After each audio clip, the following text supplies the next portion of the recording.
We have a problem, guys. Fitz and Millie settled fast, becoming attentive. I just ran into Rin, Daavi informed them. She was upset. She said she ran into Edward and that he's coming with us to the island. Edward? Millie exclaimed. As in Edward? Why? Edward, Daavi nodded, confirming. Seems like Rin had a run-in with him and he ruffled her feathers good. She was ticked. She and Edward never got along, said Millie, scowling as she remembered something.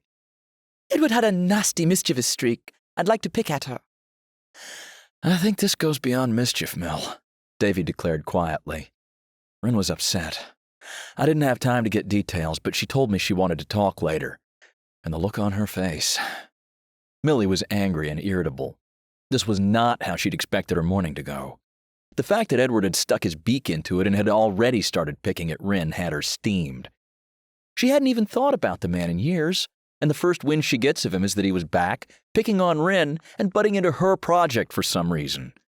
It was infuriating. Daavi, for his part, reluctantly admitted to himself that Millie's reaction made him feel better. He was ashamed that he hadn't liked the idea of Edward, even before he'd gotten the details. Especially since Millie had gone out of her way and gotten along so well with Rue, when she'd popped in unannounced. He felt like Millie had taken it with better grace than he had. Although, he admitted, the bizarre circumstances under which she had met his ex probably helped in that regard. Millie nodded, face hardening. Well, I'll tell him what's what the minute he pokes his head in. I'll lop it off for him if you'd like, Fitz offered, quietly. Fitz was angry at the idea of anyone picking on Rin. Daavi looked at Fitz. Oh, crap! What's wrong, boss? Fitz was momentarily distracted from his ire. You! He answered. Well, not you, but I was going to tell Rin about that Nessa girl. I ran into her while dropping the kids off this morning.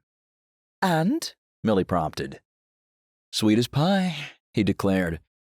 Made with artificial sweetener. He added meaningfully, raising an eyebrow. His expression changed to one of regret. I shouldn't say that. That might just be the way she seems. She could just express herself oddly. Still. He hadn't forgotten her comment about Rin. Fitz was slightly relieved. Daavi gave everyone the benefit of the doubt, sometimes well past the point where he should. If he was already put off by Nessa, Rin would be fine. She had grown up in the restaurant, and as a mixed-species kid, she was used to reading between the lines when people said something to her. Rin was a lot more adept at reading people than Daavi. Unfortunately for Fitz's calculations, Rin was already upset when she ran into Nessa on her way back to the inn, coming the back way. She was taking a route that passed by the daycare center, absent-mindedly, killing time until she could get home, change into her real riding gear, and get to her morning delivery pickup. Hey! Nessa flagged her down excitedly. Rin turned her head, distractedly, and was pulling her brake lever before she even thought about what she was doing. You look like you've had a morning, observed Nessa. Everything okay? Did you get everything straightened out with Fitz? Fitz? Rin asked, preoccupied. Well, duh, silly. Nessa laughed. Did you ever find out about that pretty girl he was with? Pretty, huh? Rin's brain switched gears and a new, ugly, hot feeling joined the one already in her stomach. She'd forgotten about that. Well, yes, that girlfriend of his is going to want to know what he was up to, though I'm sure it was innocent. He's too nice to be out chasing women, I'm sure, she said. Rin knew that. She paused a moment to wonder on what basis Nessa, who didn't know Fitz, made that assumption. After which, the uncomfortable thought came to her that she wondered on what basis she herself made that assumption. You've known him for 3 years, she answered herself. Daavi has known him a lot longer. I'd have known about it by now, she assured herself. Still, she was unsettled. Thinking about Edward and how two-faced he was around Millie, she began brooding. After a few more minutes of absent-mindedly fending off friendly, solicitous questions from Nessa, Rin was off on the path, alone with her thoughts. Back on the ferry, Daavi was busy shaking hands with Edward.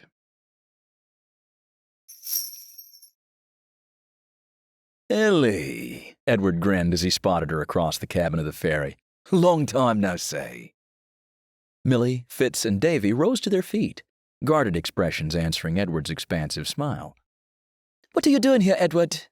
Asked Millie evenly.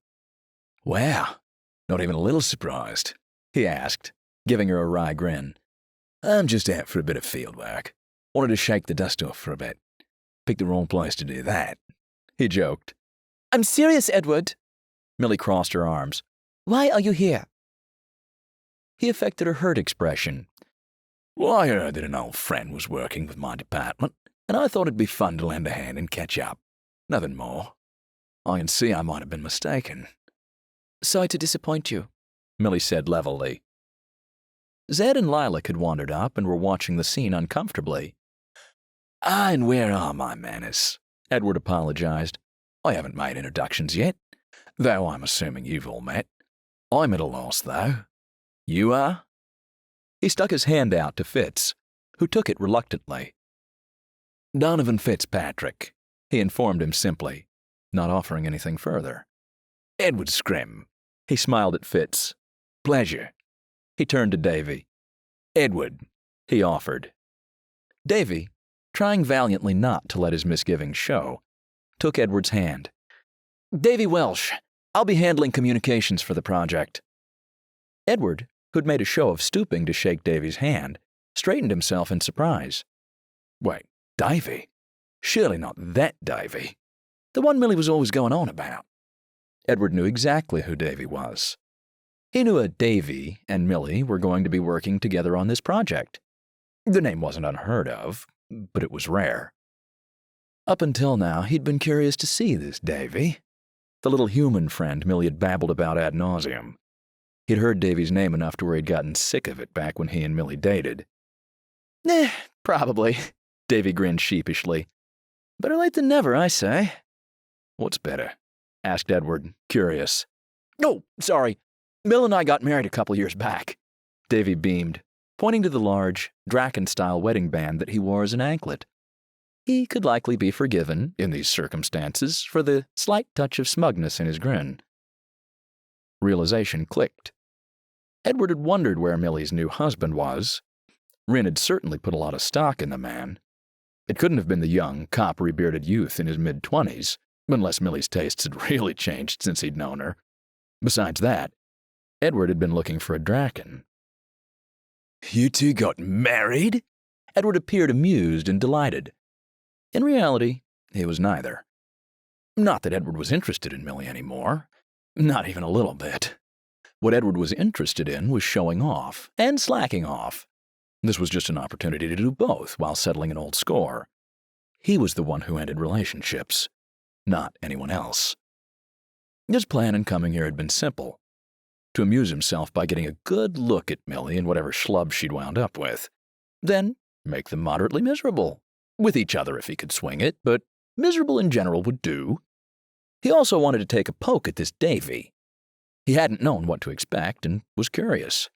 She'd always held Davy up as a yardstick by which to measure Edward, whether she realized it or not. The thought of taking Millie's little hero down a peg was satisfying on a visceral level. Edward was simply here to get out of the office a bit and to entertain himself by causing trouble. Edward had been surprised. The little ponytailed, rat-faced human was about the size of a postage stamp and didn't seem like anything special. And she'd married him? This was an unforgivable blow to his ego. Actually, he tried to convince himself, this works out well.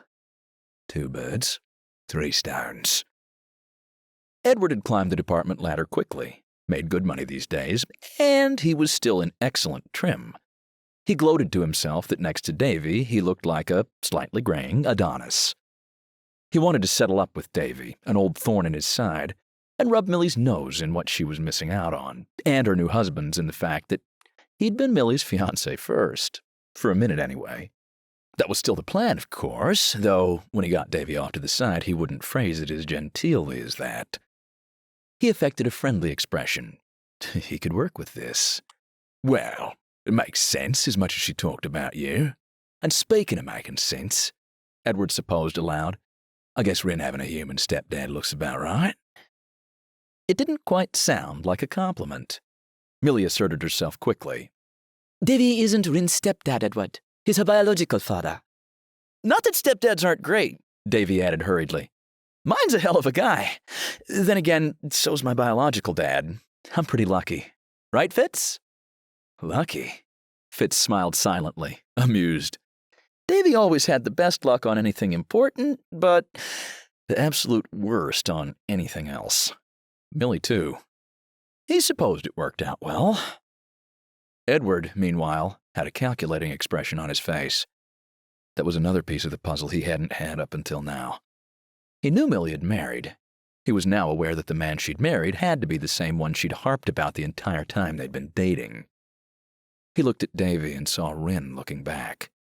The same eyes, the same size, the same open expression, the same face he'd hated enough to get caught picking on her and have Millie kick him to the curb before he'd been quite ready to do the same to her. It made him angry. Rin had been a stumbling block for Edward since day one. The fact that she was half-human didn't help. Edward was prepared to overlook the fact that Millie had been involved with a human.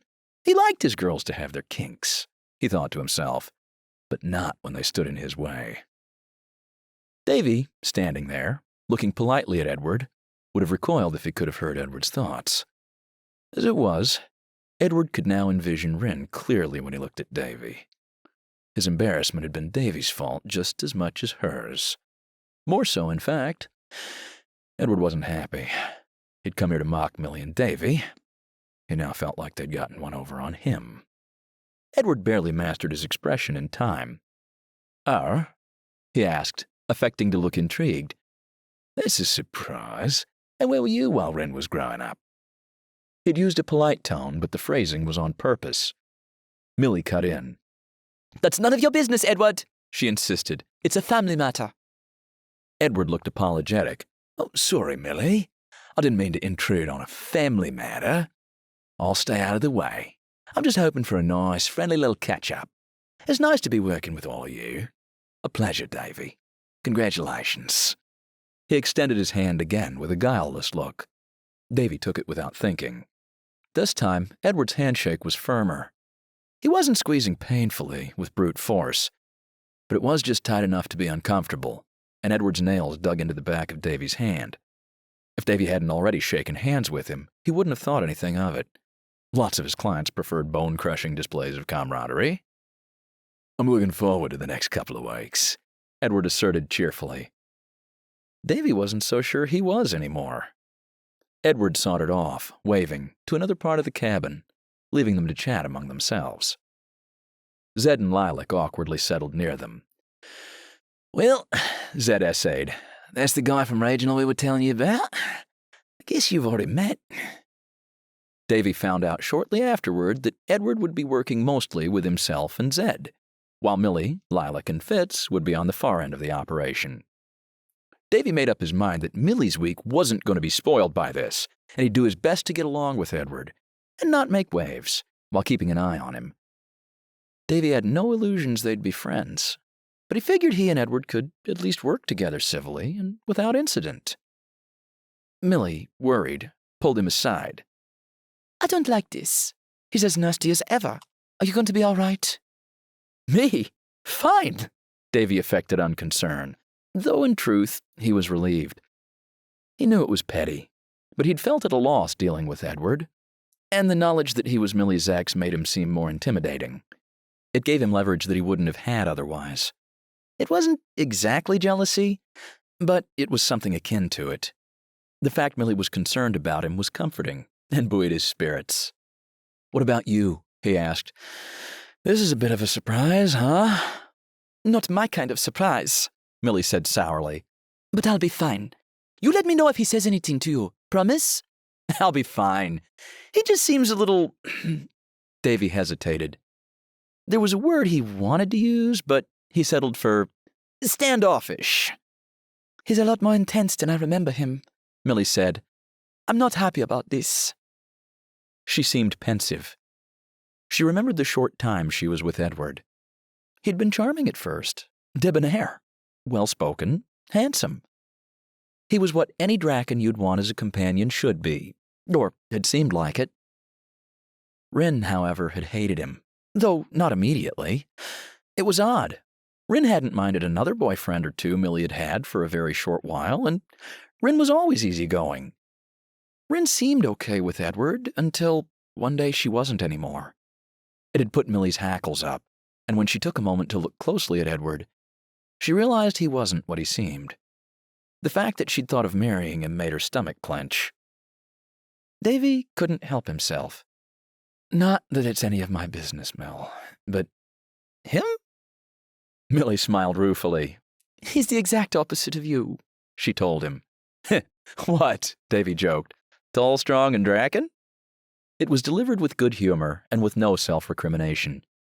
Daavi was comfortable enough with himself to tease. He and Millie were now and forever, irreversibly, a team, paired and partnered forever. No, she laughed. Well, yes, but, Daavi, you have to understand. I knew all those years that you were Rin's father. I didn't think we could be together, and I couldn't stand the thought of replacing you with a substitute. It wouldn't be fair to me, you, or whomever I chose. Nothing about Edward reminded me of you. Unfortunately, I realize now that includes things like empathy and kindness. He's good at being nice when he wants to. He's not kind. She shook her head. I'm sorry, Mill. He put an arm around her. I'll keep him out of your hair. He doesn't know me from a bullfrog. I can get along fine with him. And you, he grinned, can spend your time being my gorgeous aviator, flying lizards around on Millicent Airlines. Millie brightened.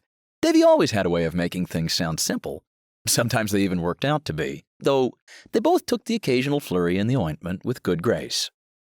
Mill, thanks. Whatever for? She asked. I was too dumb to realize it, but I loved you all those years, more than anything. It's nice to know you felt the same. Thank you, darling, she said, squeezing him close to her, alongside. Daavi had a nagging feeling he'd forgotten something, but it was blown clean out of his mind when he and Millie turned their attention to Fitz's rig for spotting lizards. Shoving their worries aside temporarily, they were looking forward to their little adventure on Leia Island. Unfortunately, what he had forgotten was to call Rin before he was out of range of the island's tower.